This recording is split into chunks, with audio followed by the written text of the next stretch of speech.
Thanks for being here. My name is Nadia White. I have to read who I am. My name is Nadia White, and I'm the director of the Master's Program in Environmental Science and Natural Resource Journalism. Thanks for coming out. Thanks for making a 6 o'clock talk. You're going to hear from an author whose latest book brings some of UM's areas of expertise: fire science, forestry, climate politics, policy, plus writing and storytelling, to the fore of an action thriller ripped from the heart of a Petrocene. I'd also like to thank Mike and Mabel Hardy and W.A. Franke College of Forestry and Conservation for helping to support this event. So, I guess we should just settle the whole thing. And Connor and I were talking about this. Vaillant. Yeah, I'm afraid so. Author John Vaillant, despite the spelling, has set 3 books in the thick of northern forests, each a riveting story of adventure and suspense that ultimately explores the complex relationship between nature and the people who extract a living from the earth, between abundance and greed. Using a richly reported narrative, Vaillant there you go. consider the changing relationships of people and forests in the Golden Spruce and between humans and predators in the taiga. In his latest book, Fire Weather, a true story from a hotter world, Vaillant braids a tale of empathy, awe, and incredulity centered on the 2016 fire that forced the evacuation of Fort McMurray, Alberta, the city at the heart of the very carbon-intensive tar sands industry. Published earlier this year, Fire Weather is a bold undertaking by a master storyteller and reporter, and really, I love this guy's books. With fire as a breathing, seething protagonist, Fire Weather brings the science and politics of climate change and wildfire into conversation with the hardworking people of Fort McMurray. The irony of a climate-charged wildfire turned urban fire, consuming a community dedicated to setting more carbon into the atmosphere, is as thick as smoke itself in this book. Along the way, Vaillant tackles both the history of extractive enterprise, the understanding of anthropogenic climate change, and the powerful emergence of blind-eye climate politics. The book is riding a wave of critical popular acclaim. It's been fun to be working with John during this last couple of weeks. Within that time, it's been long listed among the top nonfiction books in the U.S. for the National Book Award, in the U.K. for the Baillie Gifford Prize, and in Canada for the Hilary Weston Writers' Trust. John Vaillant is familiar to many of us here because the Tiger was the 2015 shared read for Missoula. And so you've been here before, and we're glad that you came back. Wow. Yeah, me too. I am too. Yeah. Hey, oh, wow. I have family here now. I feel much more at ease. But I got to say, too, to hear oneself described by a real writer is really kind of a buzz, you know? Like, you make me want to read it. So thank you so much. And Nadia White has been, you're probably the linchpin for my presence here. Felt like maybe before, but certainly this time. I mean, she's been herding the cats, and she got you all here. She got us all in the same room, which is no small task. So I'm really, really glad to be back. I feel an affinity for this place. Even though I was born and raised in Massachusetts and now live in BC, it just feels good to me here. So I'm glad to be with you. So what I have is, how many people here are wildfire science type folks? Please hold up your hands. Okay, we got a few, but not a ton, maybe 10. Okay, because I could sort of go a more fiery sciencey direction. There's a lot of fire science here, and then there's a lot of other things going on. That's why it took me 7 years to write it. So Fort McMurray, just briefly, is 800 miles due north of where we're all gathered together right now. It's in the middle of the boreal forest, a naturally flammable ecosystem you're probably familiar with. Fort McMurray is the largest source of foreign imports of petroleum products into the United States. Comes out of Fort McMurray, Alberta. What it starts as in Fort McMurray, Alberta is bituminous sand. It's tar-soaked sand. that billions of cubic feet of natural gas are squandered on to melt this stuff out of the sand and then fractionate it in these massive sort of Saturn V rocket-sized tanks and separators. It's just the most insane use of fossil fuel to render really, the most insane use of good fossil fuel, like natural gas, which is naturally occurring, to render something unbelievably difficult and treated very poorly in the Southern petroleum market. But when oil is as costly it is now, around $90 a barrel, people are able to make money at it. So I'm going to do a mixture of a little bit of reading, a little bit of talking. I spent the last 7 years researching fire weather because it's clear to me that the climate disruption, of which fire is just one manifestation, is the issue of our time. It's an atmospheric issue, an environmental issue, a political issue, an energy issue, an infrastructure issue. It's a social justice issue. Climate disruption will impact every aspect of our lives for the rest of our lives. If there was ever any doubt that this was so, this summer has settled it. We've all seen the smoke, and too many of us have seen the fire, and not just in Canada.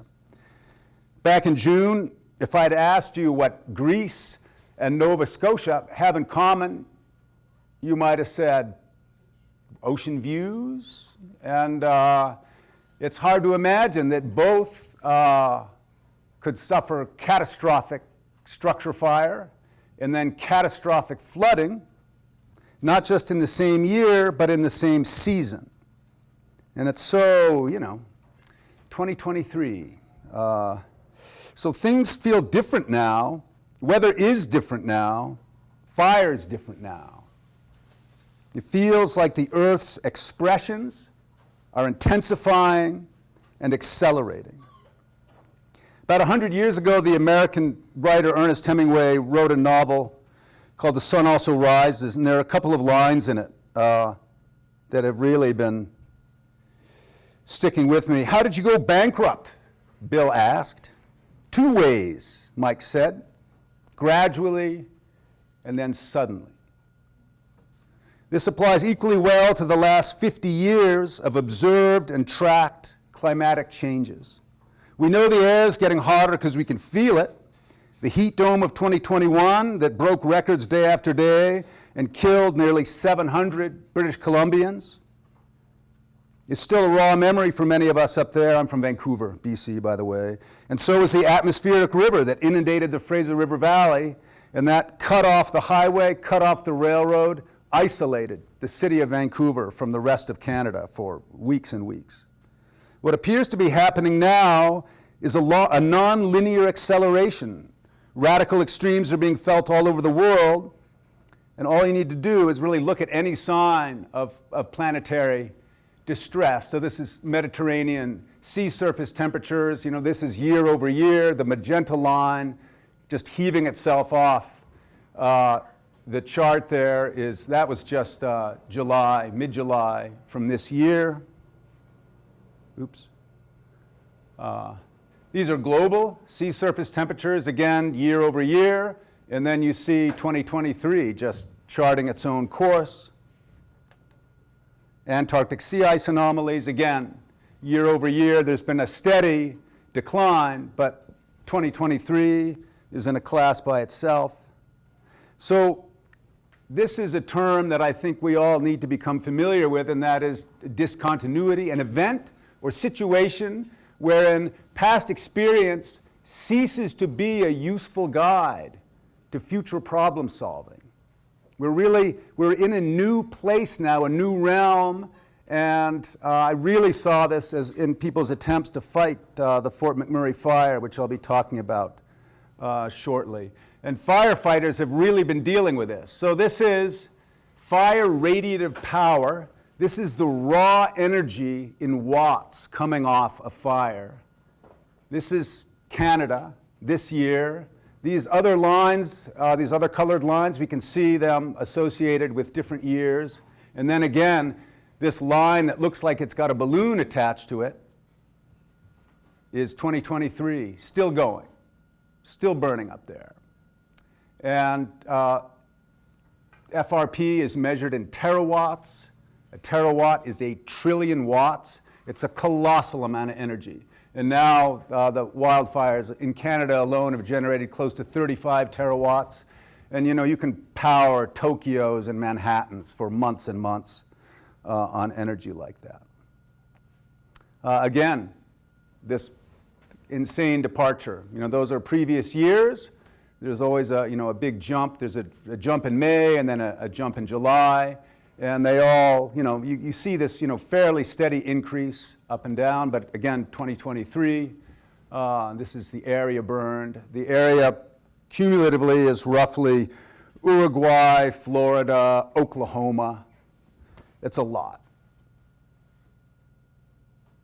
Greenhouse gas emissions in megatons, CO2. Again, this compares the orange is wildfires, the gray are human activities, and Canada's the biggest emitter per capita, mostly because of the tar sands in Alberta. And then we're kind of going along, and again, the balloon shows up again and just pulls this line out of phase with everything else. And that's these just extraordinary fires we've been having. And it has other impacts too. These are probably towns you've never heard of, but they're familiar to Canadians. Roughly 200,000 Canadians have been displaced due to wildfires just this summer.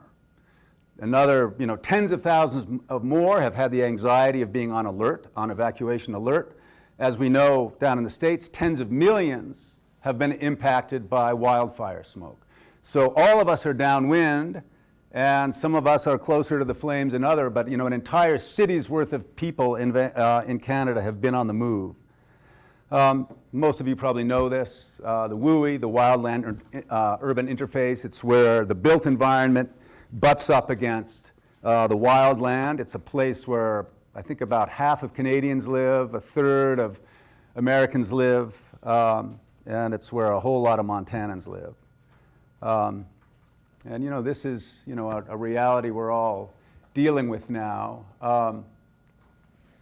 It's a question we have to ask when we I drove down from Lethbridge, Alberta, through down the side of Glacier and down this way, and so many beautiful valleys to be seen, and so much burning. Just they're massive, have been massive fires up there.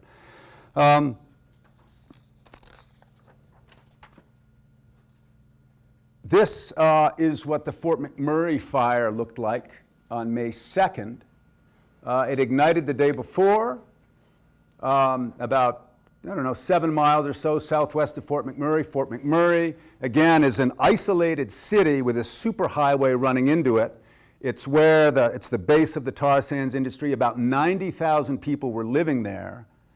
About 70,000 permanent, and then a lot of temporary workers scattered around the forest, and especially up in the bitumen mines north of town. The bitumen mines are so massive, and you're used to some pretty big pits down here, I know, but you can see the tar sands extraction from 6,000 miles up in space.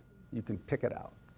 And the other types of things you can see from that height, you cannot see the Mississippi River from 6,000 miles up.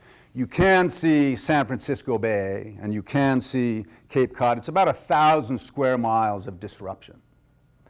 So this fire, they jumped on it the previous day around 4 p.m. As soon as they spotted the plume, Bambi buckets were over it. They had a hotshot crew on it. They called in bombers. They could not subdue this thing. The wind picked up, and it really started to move. There was an inversion during the night, and then it picked up again. So this is now, the fire's about 24 hours old, and it's just got this sort of honking, churning energy that is going to be turning into a pyrocumulonimbus cloud in short order. Okay, I'm not doing too bad for time here.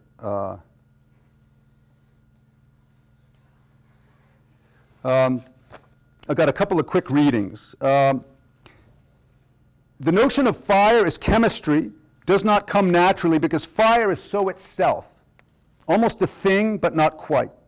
Our experience of fire occurs in the realm of the visible, but it's made possible by the invisible. And there's a world of energy in those vaporous, unseen realms. It's not the tree or house that burns, but the gas those things emit. This is what the heat is for, to liberate the flammable gases from their solid or liquid prisons by transforming them into vapor. In fire's world, everything relevant is breathing, emitting, vaporizing, volatile. Not just the air, but the trees, the neighborhood, the house, the Formica countertop, the bag of cat food sitting on it, and if conditions are favorable enough, hot enough, the cat itself. If we have a superpower besides our brains and thumbs and speech, it is fire. Without its light and its explosive, directable energy, we would not be who or what we are today.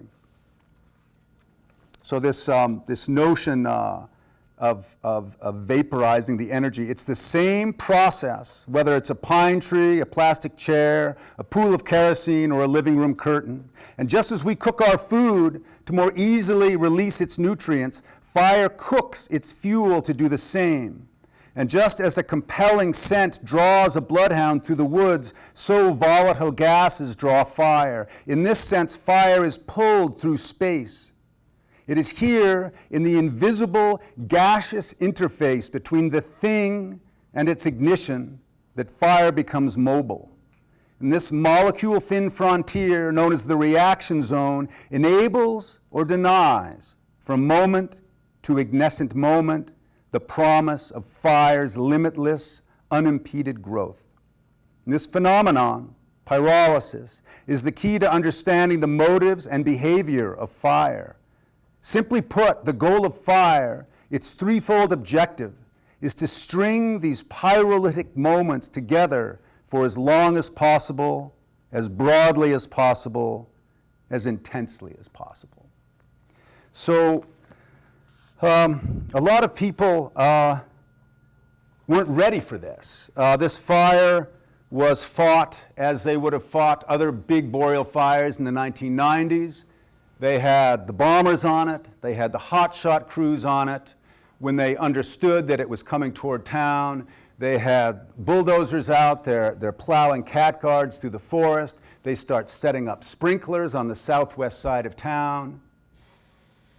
And what's different though, I coined a term, not a very scientific term, but I call it 21st century fire, because it really seems like fire burns differently now. And one of the first examples was the Chisholm fire in about a couple hundred kilometers south of Fort McMurray. It took off in May of 2001. And head fire intensity is measured in kilowatts per meter. It's the raw energy output from the leading edge of the fire. A 10,000 kilowatt per meter fire is, basically uncontained and uncontainable. The Chisholm fire was rated at 225,000 kilowatts per meter, the most intense fire ever measured on Earth anywhere. So that's the kind of energy that was brewing in this photograph here. The relative humidity. So think, again, we're in the boreal forest. We're 800 miles north of where we are now. It's a very, very wet place. There are more sources of fresh water in the boreal forest than anywhere else. There's muskeg bogs and rivers and creeks. Fort McMurray is at the confluence of 4 rivers. It's a very wet place. The relative humidity on May 3rd, the next day, the day I'm about to read to you about, was 11%. And I went looking for comparables, and I had to get to Death Valley to find a relative humidity of 11%. And I know there's fire weather in Southern California that can get down into the 6 digits, but in terms of sort of steady, semi-routine humidity, you got to go to Death Valley in July to find that. Meanwhile, average temperatures typically for this part of the world in early May would be in the 40s and the 50s, maybe getting up into the low 70s. They were in the low 90s. So you got 91, 92 Fahrenheit, 11% humidity. Fire is going to do different things. And I don't know if we have names for that. And I would really love to hear from fire science people, because I feel like there are these invisible thresholds that we're crossing now that are releasing energies and changing behavior that we are learning about the hard way. So another special thing about Fort McMurray, besides its isolation, it's a 5-hour highway drive to Edmonton, which is already in the boonies. That's a really big city also. There's about 1 million people there. But Fort McMurray is the 4th biggest boreal city after Edmonton, Anchorage, Fairbanks, and then Fort McMurray. And Fort McMurray is an oil boom town. There was nothing there before. It was a fur trading fort. In May 2016, when this fire broke out, the median household income, this is 2 years after the global oil price tanked. 2 years after, the median household income in Fort McMurray was still $200,000 a year. It's different up there.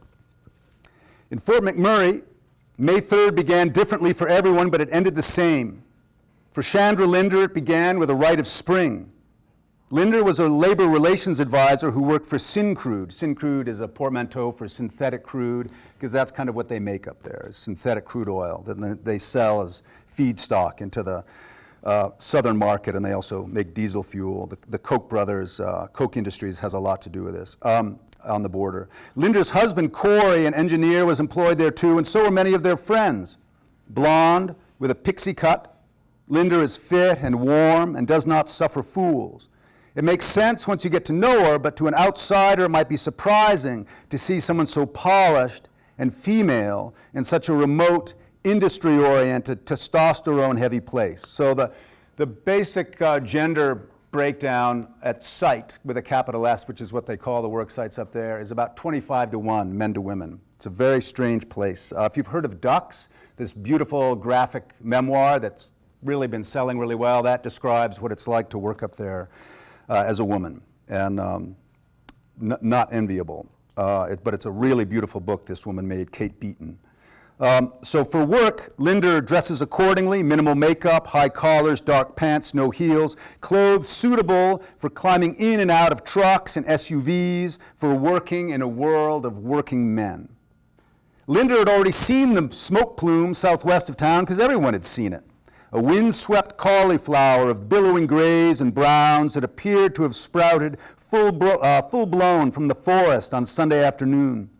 It had been growing since then, but it was still miles away, and it wasn't the only one. Over the weekend, the Linders had hosted friends evacuated due to another fire. It was almost a lark. They took photos of the big plume developing across the river the same way one would a sunset or a rainbow. Their friends went home the next day because forestry was on it. Boots were on the ground, water bombers were in the air. As far as the Linders were concerned, whatever was out there was being handled, because that's what people do in Fort McMurray. They handle things. Certainly the beginning of May was a little early for fires. There were still car-sized blocks of winter ice on the riverbanks, and some local lakes had yet to thaw, but otherwise this was nothing new. Fires cloud the horizon every spring and summer up here. As Chandra and Corey said, practically in unison, it happens every year. Given the unseasonable heat and the fact that 5 separate wildfires had ignited around the city that weekend, it's hard to overstate how unconcerned was Fort McMurray's citizenry. But if you were up at dawn on May 3rd, as Chandra Linder was, and you had seen the sky so full of summer promise as she had, you might understand why. The brilliance of that morning was so exceptional that after her morning shower, Linder did something she hadn't done in a long time. She pulled out her favorite navy blue suit with the skirt, picked some medium heels to go with it, and left her socks in the drawer. And thus attired, she headed off to work in Syncrude's head office north of town. In her garage, there were a few vehicles to choose from, and in keeping with her outfit and her mood, Linda picked the car she calls the little one, a black Porsche that hadn't seen daylight in 6 months. Winters are long and dark in Fort McMurray, but this one was over. Spring was here, and Linda felt as beautiful and as hopeful as the day. So now we jump forward about 3.5 hours, gradually and then suddenly. Still feeling the symptoms of spring fever, Chandra knocked off work at lunch and organized herself for a 2 o'clock meeting at Syncrude's downtown office in the Borealis building. With no traffic, it's a 30-minute drive. Still, about 12, 15 miles north of downtown, she was rounding a long, gradual bend in the river when her windshield filled with something she did not recognize. When I got that first view of it, said Linda, I went, hang on a second. It was clear overhead, but to the south, it was black. Black smoke with streaks of red in it. It took up the whole sky. I'm trying to make sense of this thing. I'm thinking, well, maybe it just looks closer than it is. I'm thinking, maybe the red is the sun shining through the smoke. But it's not the sun. It's in the wrong place. And then I realized it's flame. Linda had seen a lot of fire plumes, but this didn't look like any of them. So I pull over to the side of the highway, and I call my guy Byron, and I say, are we having this meeting? And he's like, no, we're not having this meeting. Don't come in. And I'm like, I'm looking at a wall of flames here. It was a short call, in part because no one was quite sure what to say next. What do you say on a beautiful spring day when the city where you live and conduct business appears to be on fire? After hanging up, Linda continued on to her exit, where she turned west, back up the hill and out of the river valley. Okay, she said, not right, but here's what I do. I'm going to go home anyway. I drive past the dry cleaners. Well, I'm going to drop off my stuff at Sam's place because, in my mind, the fire's still on the other side of the river, downtown. So I'm dropping my stuff off, and this guy comes in from the golf course in full golf apparel, and he's like, holy shit, we just got evacuated from the golf course. And I'm like, well, what are you doing here? And he's like, well, I'm here to pick up my dry cleaning. And I said, what golf course were you on? Because we have 2 in town. And he says, Thickwood, meaning the fire has just jumped the river. The Athabasca River, by the Thickwood Golf Course, is 1/3 of a mile wide. So, continued Linda, Sam the dry cleaner, who's our buddy, is on the phone to his wife. Honey, it just jumped the river. Get out, get out, get out. In all this craziness, Sam still takes my dry cleaning, logs it, and he's like, Tuesday good? And I'm like, yeah, next Tuesday's great. At 2 o'clock in the afternoon on May 3rd, Linda tucked her laundry ticket safely in her wallet and aimed the Porsche for home. So, not very much time passes, maybe half an hour. And that's Paul Ayerst trying to get out of the Beacon Hill neighborhood. You can see this is that reflection there is the hood of his truck. He's shooting over the dashboard. Those are fire dragons and fireballs. His wife and daughter are in the cars in front. A deer in flames collides with his passenger door. And I said, Paul, did you happen to look at the thermometer in your truck? And he said, I did. He said it was 66 Celsius, which down here is 151 degrees. So there's nowhere for that guy to go. That you can't get out, and it's amazing. Everybody survived. Everybody on that road survived.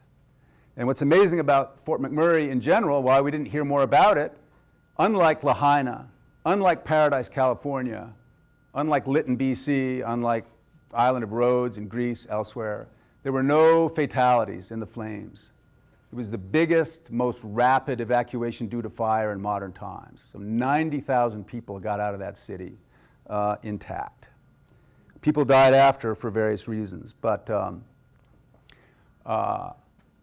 so there's a kind of miracle there that I think needs to be studied. And you know, an interesting thing about Fort McMurray, there again, we're 5 hours north of Edmonton, which is already practically off the map as far as we're concerned. There are 80 first languages spoken in Fort McMurray. And despite the different languages, the different religions, the different cultures, the different responses to scary stuff, the net, the human net, the social net closed and caught everybody. And that's partly due to firefighters, because another measure, another indicator of 21st century fire is, you know, as I talked to people down in Redding after the Redding fire tornado and elsewhere up here, they said the firefighting operation turned into a life-saving operation. Firefighters cannot fight this. So this is a firefighter trying to fight this.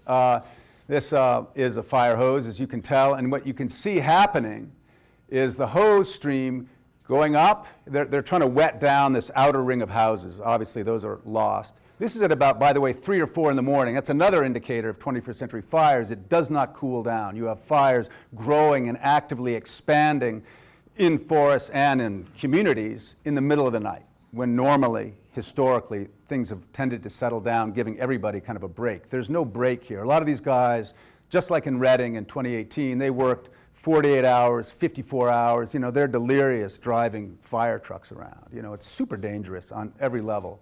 So what's happening here, you can see the fire hose bending, because the energy of the fire is so intense, it's vaporizing the hose, sucking it in, and up it goes into this pyrocumulonimbus fire system that's 45,000 feet tall, has hurricane force winds inside it, generating its own hail, generating its own lightning, which can start fires 20 miles away. And this is still being studied. Again, there are people in this room who can maybe answer this. It has been postulated that the moisture that's evaporating instantly out of everything at ground level as it expands and goes up into the fire column, smoke column, actually energizes that gyre and maybe gives it even more potency. I'm not sure about that, but all I know is there were hundreds and hundreds of thousands of gallons of water in that 45,000 foot plume that came back down as black hail. I mean, it's like the Bible. It's like the Bible. I think that's all I wanted to say about that. Oh yeah, so another thing about 21st century fire, you find new methods. One of the things they were doing in the Prospect neighborhood, this is about 3 or 4 in the morning, the fire hit this neighborhood, brand new neighborhood, median house price is around 650 grand. These are all sort of state-of-the-art, middle-class dream houses, all, you know, super smart with Alexas and, you know, you can control everything.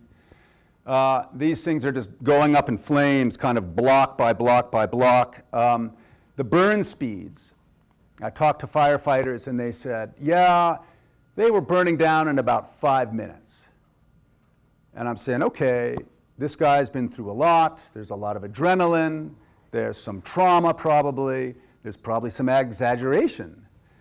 And well, he wasn't exaggerating. I asked firefighters who'd been fighting fires all over the city. I got 6 minutes. I got 3 minutes.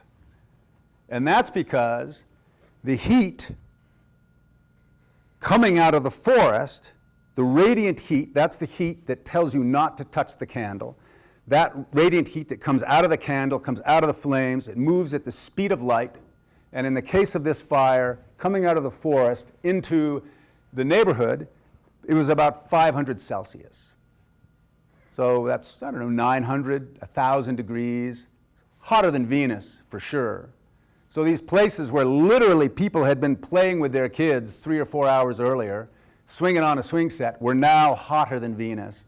And so as that wall of light speed, radiant heat, hits everything, desiccates it instantly, heats it beyond combustive temperatures, as the fire, and again, remember what I was talking about, the off-gassing. So you've got vinyl siding up there, vinyl windows, tar shingles, all the laminates in the plywood, in the flooring, the mattresses, the garbage cans, everything is vaporizing.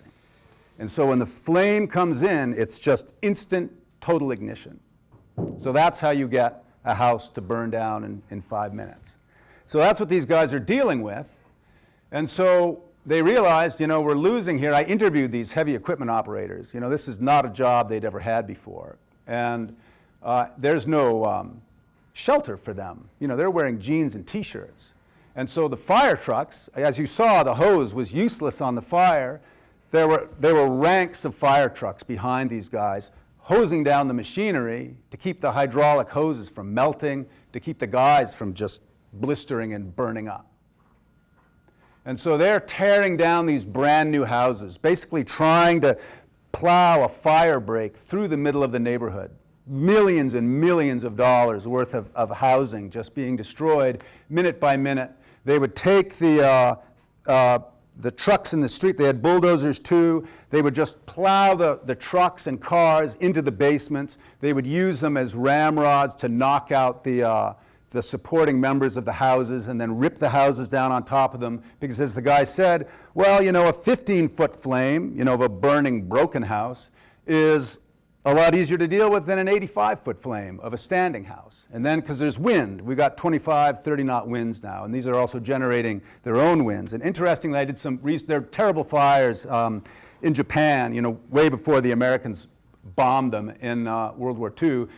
Because of the wood and paper construction, cities were built with instantly flattenable houses. So they were built really light out of wood and paper, and they actually had ropes attached to them so when fires came sweeping through, they could actually pull out the support members with these ropes and flatten the houses almost like a house of cards and create these breaks. And they were doing this in the 18th century. And this is what these guys figured this out themselves, but their tales. Bulldozer operators don't get interviewed very often, and they have some really interesting perspective. So this is something a site that in 2016, was still really quite shocking. But we've seen a lot of this since 2016. I started working on this in 2016 because when I saw this and I saw the temperatures, when I saw the ice that was still intact, in the surrounding area, I thought, okay, if this can happen here, it can probably happen anywhere now. And that really frightened me. So I wanted to understand it better, and that's kind of how I, as a nonfiction writer, deal with things that scare me as I sort of go toward them and try to understand them. So this is a site, we've seen this in Lahaina and in Enterprise, Northwest Territories, which also burnt to the ground a couple weeks ago. No one was killed, but very, very close. Cars got burned over, but people got away. Seen this in Greece, seen it in California, and again, amazingly, no loss of life. But this is, literally 18 hours earlier, kids were running around and doing whatever they're doing. What struck me looking at this photo is how much it looks like this. So this is a tar sands mine just north of town, 20-minute, 30-minute drive north of that pile of ashes you just saw. These are hauler trucks. They weigh 400 tons empty. They're literally as big as a house. They're 3 stories tall. The tires are about 12.5 feet tall. Cost about $85,000 a piece. In the back there, you can see these horizontal kind of pale rectangles. Those are piles of sulfur that are bigger by volume than the pyramids at Giza. The scale of what's going on. This is just one actually relatively small facility. This is Syncrude's Mildred Lake project.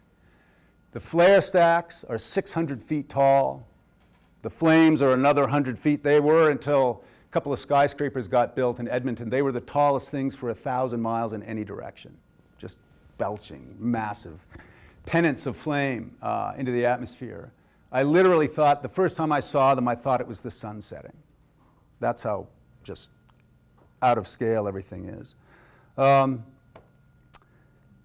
This is an ad from 1962, back when melting glaciers was kind of a cool thing to be able to do.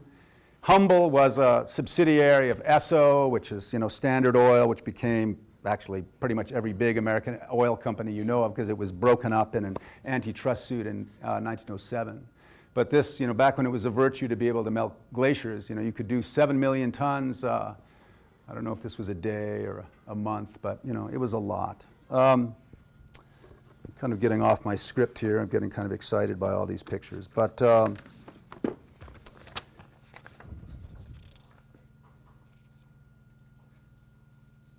so one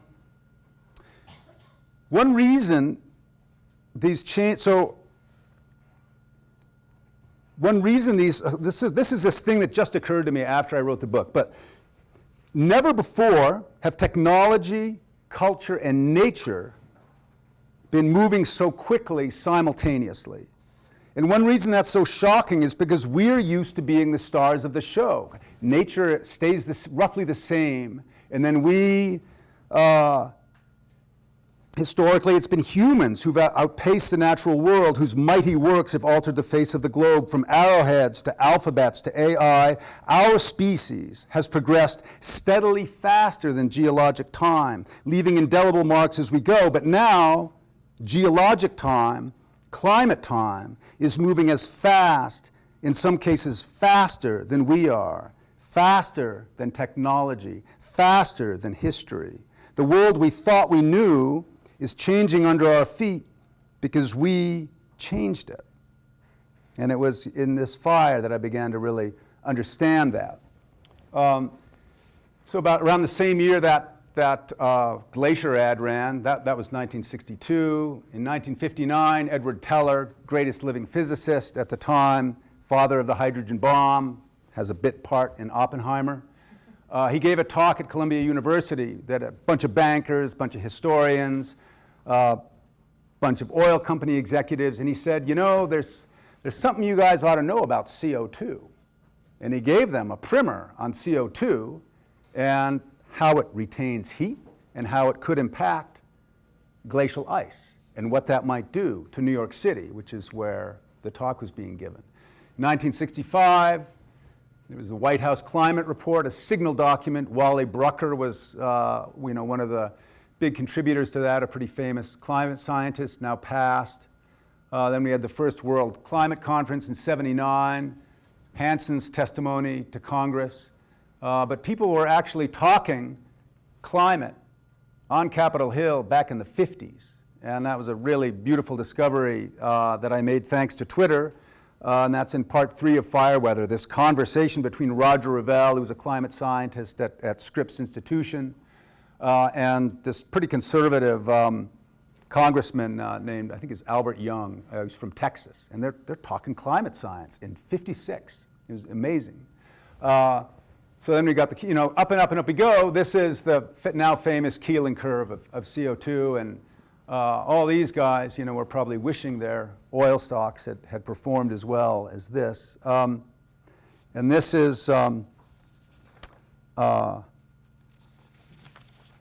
where we are now, leaving the 20th century behind.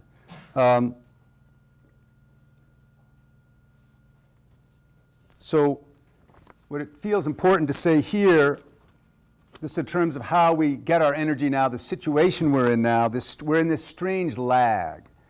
Because coal, still widely burned, is an 18th century fuel.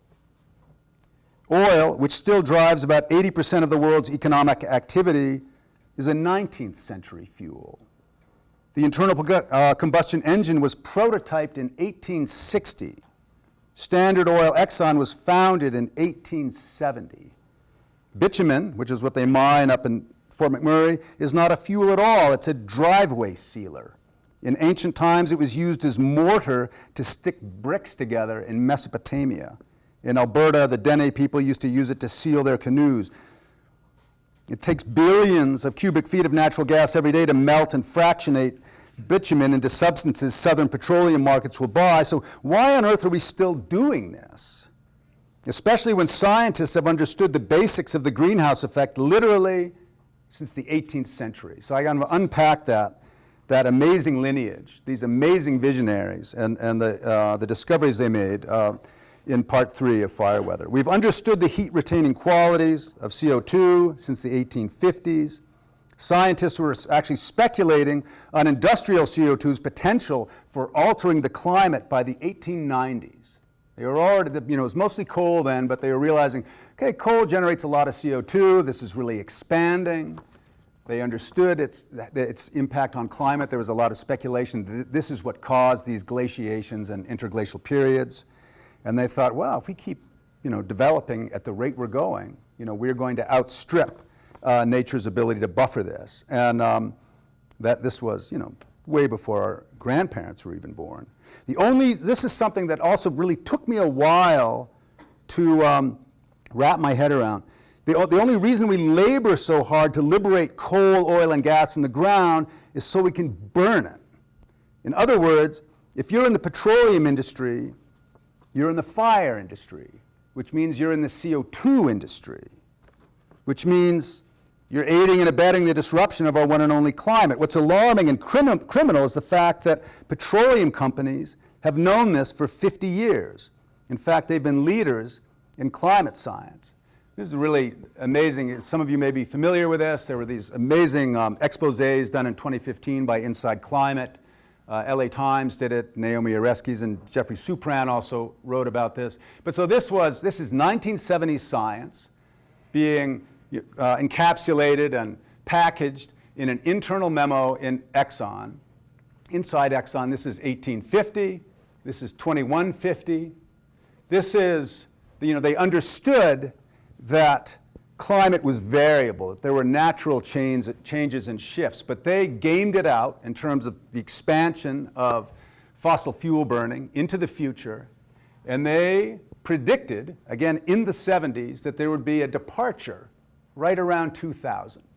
And that upper arrow is what they predicted would happen if we kept burning and developing fossil fuels as appeared to be happening in the 1970s. That horizontal line is without the influence of industrial CO2.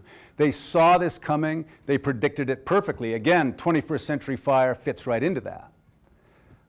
It's brilliant work, and it really makes sense. These are the biggest, most powerful companies in the world. It stands to reason they would have the best scientists. So this is Suncor. This is one of the biggest companies up in Alberta. They've also got they're in a big lawsuit. The Denver office is in a big climate suit, the Juliana versus Suncor Exxon, one of the more famous climate lawsuits. Our purpose is to provide trusted energy that enhances people's lives while caring for each other and the earth. This is their mission statement of this petroleum company. And I'd want to do business with a company like that. I'd want to work for a company like that. So what they've done more recently, they haven't changed this yet, but they had a totally viable renewable energy business that they just sold. And they just sold it, and they hired this guy, Rich Kruger, who's a former Exxon guy. And Exxon recently said, Darren Woods said, we're at the end of the day, we're a molecule company. We're not an electron company. So they're basically saying, we're not going to greenwash anymore. We're not going to pretend to be involved in any kind of energy transition. What we do best is burn. And so this guy, Rich Kruger, who looks like a Rich Kruger, a scary looking dude, this is what he just said. So this is what he said to the Canadian press as Canada is having the worst fire season in its history. More than 100, I lost count, around 100. Canada has generated at least 100 pyro-CB firestorms just this season. These are these 45,000 foot tall fire systems. No, that's never happened on Earth as far as, correct me if I'm wrong, but I don't think that's ever happened at any time on Earth, ever, that we know of. Certainly not in the bounds of one country. And while that is happening, while hundreds of thousands of Canadians are being evacuated, he says that. So, I don't know how many of you listened to Tupac, but what did Tupac say? Tupac said, fuck all y'all. That's what Tupac said. And that's kind of what Rich Kruger's saying. It's like, yeah, we got called out on the greenwashing. We got called out on this. So, yeah, we're just going to take care of the shareholders, I think.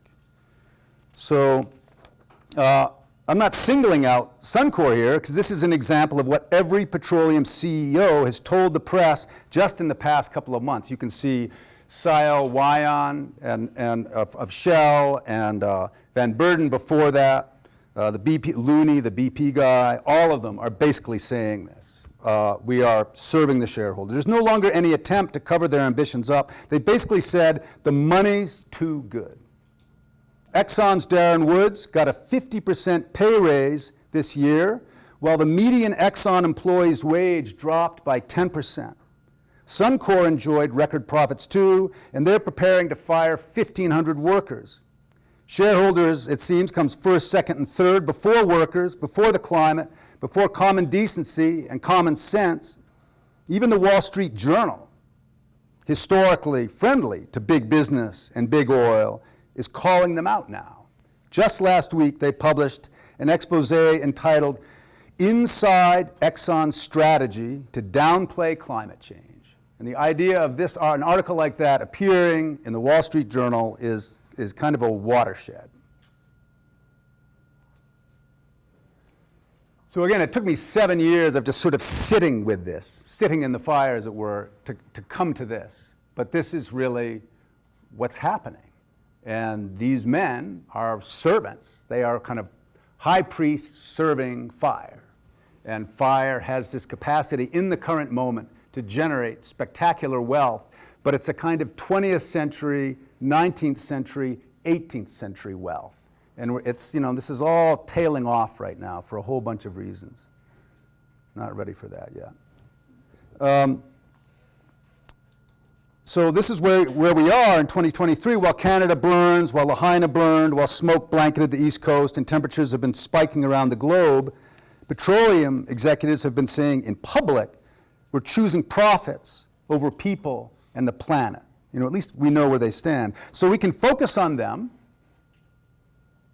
or we can focus on the earth, which is telling us by every means available that we need to transition away from carbon-intensive energy as fast as possible. We can do this by choosing policy and elected officials who prioritize climate and environmental health, which is our health. And we can make choices in our own communities about how we derive our energy and about how we want to live. And so I want to leave you with this word that I find really potent, and that's reverescence. It means to revitalize, regenerate, regrow. This is what the earth wants to do. Growing, flourishing is its default mode. And after the fire passes over, this is what's waiting underground. I told you how hot it was. I told you how quickly these houses burned, how totally they burned. And yet, 6 inches under the ground, these flowers planted by some person, who knows who, were waiting. They just waited it out. And eventually the ground cooled, and up they came. In beauty. They came up in beauty. And to me, that is extraordinary and hopeful. And there's a teaching there. And it's really like over and over again, I feel like the earth is trying to tell us, this is what I need from you. This is what I want to do. This is what I'm capable of.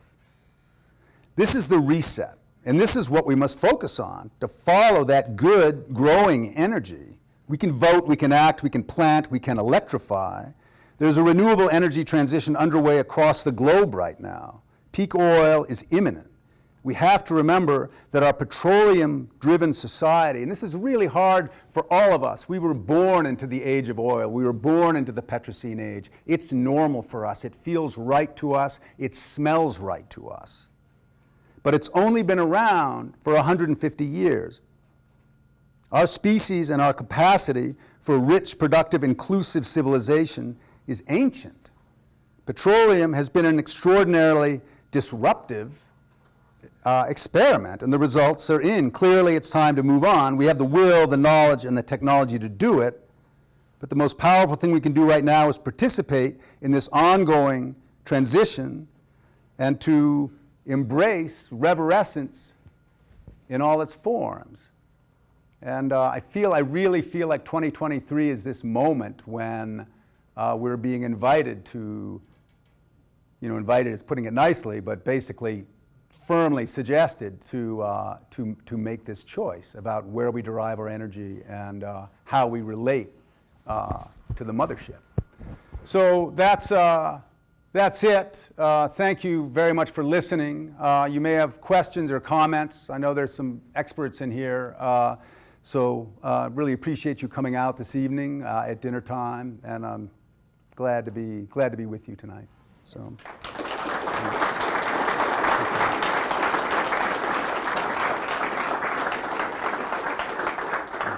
And John's happy to grab a few questions if you've got them.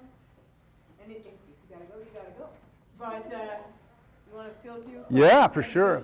Yeah. Like the rest of Yeah, I can repeat them if necessary. So, yeah, hi there. I just have a question about these lawsuits that you mentioned against the oil and gas companies. Yeah. My understanding so far is that in some states, the oil and gas companies have been found not guilty of what they've been charged with. And I'm wondering if you could maybe do a little prediction for us about what's going on with that. Yeah, the current Supreme Court is going to make a lot of this much more difficult. But I really feel like we're in kind of a 1960s tobacco moment when people were understanding clearly, obviously, cigarettes are bad for you. And very well-funded cigarette companies that still had social license, that still had this, had created this atmosphere of normality in the culture. We smoke everywhere, and back then, it's anathema to us now. It's amazing. This just shows you how the world can change and how fast it can change. But most of the elders in the room, myself included, remember, every time you walked out of a bar, you smelled like an ashtray. Everybody smoked all over the place. I flew Aeroflot not long before the war. They still had ashtrays, in the arms of the airplane. Really, it seems insane now, but that's how normal it was. And so you had this massive company, ferociously wealthy industry that also had this kind of psychological advantage because it was so integrated into society. And then you had these upstarts on the outside challenging it, saying, you're causing cancer, and they were able to very successfully fight that off, I think really for decades. And now it's really clear to us who's right and who's wrong. And most people in here probably don't smoke, which would not have been true 40 years ago. So that's where I think we are right now. There are, I think, 1,500 plus climate-related lawsuits directed toward the petroleum industry, the fossil fuel industry, going on around the world. These are gathering steam. The fact that California is now about to do it, is launching one, 8th biggest economy in the world, that can move the needle. And the Juliana case in Colorado, again, as we're almost creating I hate new normal, but this is becoming a more familiar idea.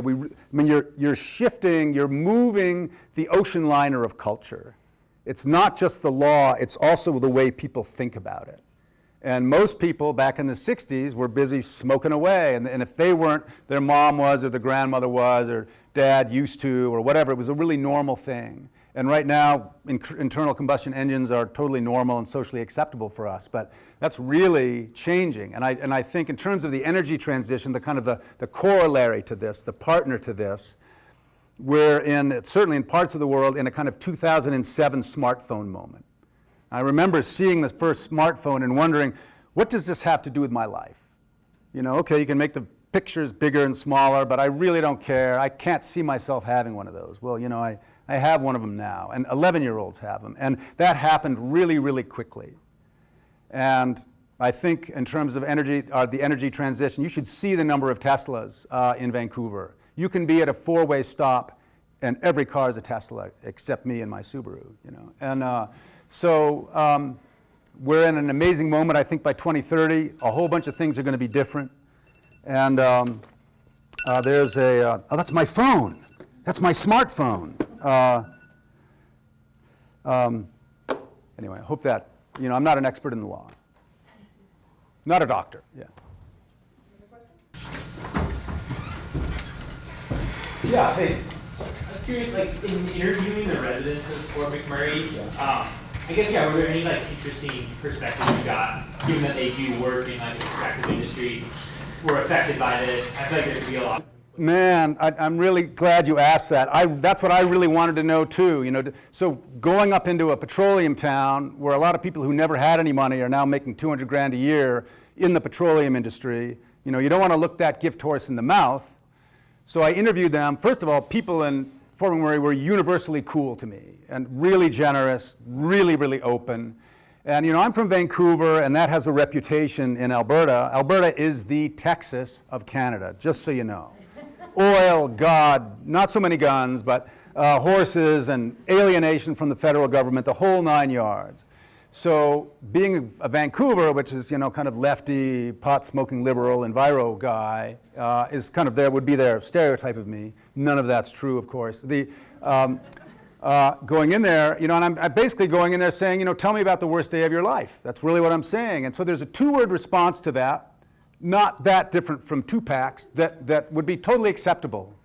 And nobody said that to me. Everybody was really generous and open with me, really trusted me. It was deeply moving to be part of that. So, but this is what I think a lot of us have thought. Oh, once you go through a trauma like this, you know, it's a hard way to convert people, but they're all going to become climate activists. Well, no, they're not. And I think the analog is how many people who've been in shootings in the US are now actively lobbying for any kind of gun control. Or, you know, most people are either trying to heal, trying to forget it, trying to get back to their old life. And a lot of this book is about our allegiance to the status quo. We really just want to keep doing what we're doing already, especially if it's working for us. Like, this is working for most of us. We don't want to stop doing this, probably. You may want to go to dinner right now. But in general, and so that's, you know, what I found from them. There was just no insight about climate. Nobody wanted to go there. They've re-elected you know, a totally climate-denying government. Chandra Linder, that lovely lady who's, you know, features there, you know, this, you know, an intelligent person who has left Fort McMurray, has left that company, still voted for Danielle Smith, who, you know, is kind of like, well, you're basically, you know, right-wing, climate-denying, somewhat conspiracy theorizing. She's the governor of Alberta, and there's not a lot of progress there. So that's interesting. Like, the human psychology is a huge piece of this. And if a particular industry gave you everything you have, literally, like a lot of these people came to Fort McMurray broke. There's a lot of poverty in Canada, especially in the Maritimes, on the East Coast, Nova Scotia, Newfoundland, Labrador. There's a lot of hard times there. And so people come here and it's like suddenly you got a $5,000 check and you got a pickup truck and you can drive home and show dad, I did it. You know, I did it. And so you can't fault that, but it makes it harder to scrutinize the source of that money. And I think almost anybody in this room, if somebody handed them a big check, you're not going to be asking too many questions about where that money came from, especially if you need it, especially if you never had it before. And so that's a factor. Yeah, hi. Why was the evacuation so successful? I don't know. Why was the evacuation so successful? There's no good reason for that. It was called too late. Most people found out that they should evacuate because their street was on fire. I'm not kidding. It was a debacle as far as that goes. So there was war. Again, it's that gradually and then suddenly. They had a whole emergency network set up, and they had really good visibility. All the forecasts were correct, by the way. The meteorologists did a perfect job. The climate scientists who were kind of playing out predicting the fire season for 2016 were right on the money. All that was, they had impeccable information. but the way it processed in the human mind. And that's this thing called the Lucretius problem, this idea that the biggest, people have a tendency to think the biggest mountain in the world is the biggest one they've already seen. And the idea that something bigger could exist, they don't generally believe it until it's in front of their face. It's hard for them to kind of take it on faith. And that's one reason we've had such slow action on climate science. And in a way, the 3-day response to the Fort McMurray fire is in microcosm society's response to the last 50 years of climate change. And that's why I think it's an instructive story, because you have this great information. You have people taking it seriously, even repeating it. And yet the powers that be, who have a lot of power to move the needle, don't move the needle. Partly because they don't want to disrupt the petroleum industry, which has 50,000 workers at work in the middle of the day. You call an evacuation, you're going to have total chaos. So there's this kind of indecision, and you default toward the status quo, which is, this is what we always did. We've always fought these fires off before. We can probably do it again. And they couldn't. And so it is absolutely miraculous that people got out. And it's a very religious town. There was a lot of prayer in a variety of languages and religions. There was only one road out. Some of it, I think, might be because of the community, because it was a tight community, an isolated community, people didn't jump the median, people didn't create chaos and have T-bones at crucial intersections. People stayed in line. You saw that fire. Thousands of people endured that. They just sort of kept it together and didn't freak out. And some of that's because they work in the oil industry, so they have training about how to respond to grievous accidents and big fires. Some of it, I think, is religion. Some of it is this kind of being Canadian. I don't know what that means when you've got 80 first languages being spoken. And then some strange social glue held people together. And I really think there are PhD theses to be written about why that evacuation was so successful. One last question. Yeah. Well, we got two. Let's do two. In the red back there. Have they built back differently? They built back bigger. They just built it bigger. They got wine racks now and heated floors and jet tubs. The insurance company, that city got the best payouts of any disaster city ever in history. And I think that's partly because it's Canada, partly because it was the first really big one, partly because the oil companies are so powerful there, and they were kind of saying, we need these workers back, and you need to, take care of us. So Canada really is kind of a petro state, and Alberta certainly is a petro province. And so there was, some harmonizing there, if you will. So no. I think there's going to be probably bigger fire breaks and things like that, but they just went back again to the status quo, to that familiar, even though lots of people left, but new people have come back, and now with oil at $90 a barrel, I think that town is probably going to grow. Hi. So there's an old joke that the U.S.-Canada border is the longest one-way mirror in the world. You don't see across. Yeah. As you're looking at fire culture and fire politics, do you see any particular trends that the U.S. is influencing to Canada, or that Canada is influencing down here? Well, I kind of think it's too early to tell. That's a really good question. It's this notion of the one-way mirror. There isn't, Canadians know 100% more about the U.S. than the U.S. knows about Canada. With something that big on your southern border, you have to be watching what it does, because it can squash you. Really, it's really like being a dog running around among elephants, and you just really got to know where those feet are. The needle that I've seen move is preemptive evacuation. So there's been a lot of preemptive evacuation this summer, and I think, Lahaina was an absolute debacle, and obviously there wasn't preemptive evacuation there. And there wasn't a lot of time. Again, this is another one of the indicators of 21st century fire. Nobody can believe how fast it moves. Everyone I interviewed was shocked by the speed. Yeah, we saw the plume, and then, my yard's on fire. And over again that came up, and you really saw it in Lahaina, you saw it in Paradise, you saw it on the island of Rhodes in Greece. The same thing happened in I think Tunisia had really massive fires, Algeria did. And it's because that low humidity and the drying, and so the fuel is just more available than it was in the past years. So that's not a question I can answer as well as I would like to, but it's really worth exploring. And fire conferences are a great place. You know, there are these terrific fire conferences. For journalists who are wondering, the first thing I did when I started reporting this, I went to a fire conference. And because I knew how little I knew, you know, and this is something we talked about in a seminar earlier today, is know what you don't know. And not only do you make really good contacts there in a conference setting, people are more relaxed, they're going out for beers, they're glad that you're there and interested. People are generally really generous, and especially scientists, in my experience, natural scientists. And so that was a really good beginning for me that also gave me some suggestions up in Fort McMurray and just gave me some stories and a framework to start looking at 21st century fire through, gave me some lenses. Anyway, I really appreciate your attention and interest. So glad you're here.